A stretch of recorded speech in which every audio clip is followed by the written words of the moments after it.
All right. Hello, everybody.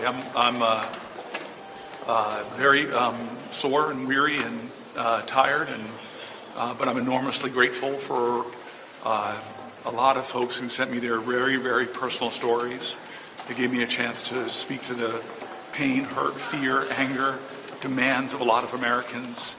I'm so grateful to a lot of my colleagues and a lot of the help that people gave me to do this. I didn't know how long I could go, but I'm so grateful that I lasted for 25 hours. My challenge was that my strategy was to stop eating. I think I stopped eating on Friday, and then to stop drinking the night before I started on Monday. And that had its benefits and it had its really downsides. And so instead of fighting or figuring out how to go to the bathroom, I ended up I think really, unfortunately, dehydrating myself. And I'm a former athlete, so I know when you get dehydrated, you get a lot of cramps. That was the biggest thing I was fighting, was that different muscle groups were starting to really cramp up. You know, and you guys have written about it and talked about it. There's a lot of people out there who are asking Democrats to do more and to take risks and do things differently. This seemed like the right thing to do. And from what my staff is telling me, a lot of people watched. And so we'll see what it is. I just think a lot of us have to do a lot more, including myself. Senator, I was going to say, I don't know if you've seen. I rise with the intention of disrupting the normal business of the United States Senate for as long as I am physically able. This would be a crisis for elder care. This would be a crisis for disability services. What it is, when a nation isn't taking care of its elders, it's a crisis of our national character. Why are so many women dying in childbirth and in the postpartum period in America? Shameful. And now,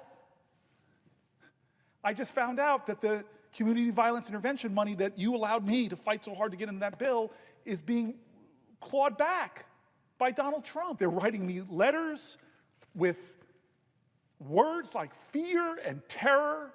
They're talking about staying up at night and not being able to sleep because they don't have a president that comforts them. I mean, it's almost like you can't make this up, honestly. Another story from a Social Security employee in New Jersey. I am a claims representative for our Social Security field office. The most dramatic changes I've noticed from our recent change in operations is that our appointment calendar seems to be filling up more quickly for simple post-entitlement changes. We've gone through healthcare cuts. We've gone through Social Security being attacked and undermined and slashed. If you're revoking somebody's visa, make a phone call, tell them that you have 30 days to leave. But there should be due process. You should have to prove your claims in court. If this person is somehow lying with some kind of enemy, prove it. You don't need more tax cuts.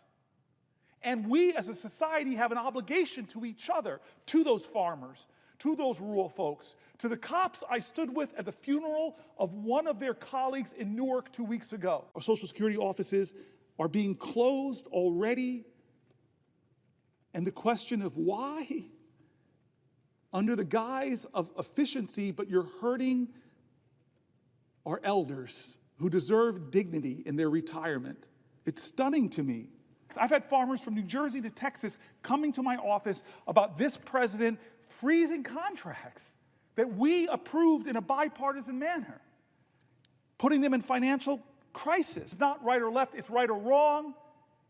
It's not a partisan moment, it's an American moment.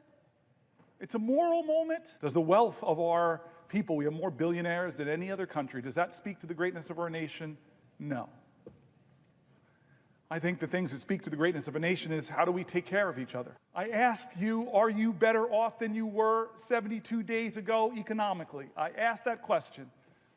Ask it to your friends. Are they better off economically? Well, I don't see how they could be because prices are up, stock market's down, the risk of recession is climbing, consumer confidence is in the gutter. I want to stand here today and tell you I'm going to do everything I can. I'm willing to go to some lengths. But I am inadequate. You are inadequate. We're senators with all of this power, but in this democracy, the power of the people is greater than the people in power. This is a moral moment that more Americans need to stand up and say enough is enough. Moment where judges rule in his favor and he praises them. They're just, don't rule for him, He drags them and threatens them, so much so that Chief Justice of the Supreme Court has to tell them to back up. When elected officials, speak up, many of them fear what the consequences would be for them or their reelection if they speak against him. But I know who does have the power: the people of the United States of America. The power of the people is greater than the people in power. It is time to heed the words of the man I began this whole thing with, John Lewis. I beg folks to take his example of his early days, where he made himself determined to show his love for his country at a time the country didn't love him, to love this country so much, to be such a patriot that he endured beatings savagely on the Edmund Pettus Bridge, at lunch counters, on freedom rides. He said he had to do something. He would not normalize a moment like this. He would not just go along with business as usual. He wouldn't know how to solve it.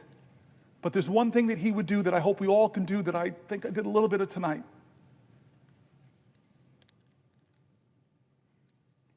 He said for us to go out and cause some good trouble, necessary trouble, to redeem the soul of our nation. I want you to redeem the dream. When our founder said we must mutually pledge to each other our lives, our fortunes, and our sacred honor.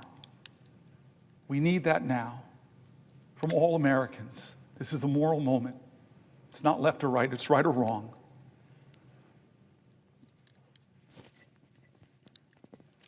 Let's get in good trouble.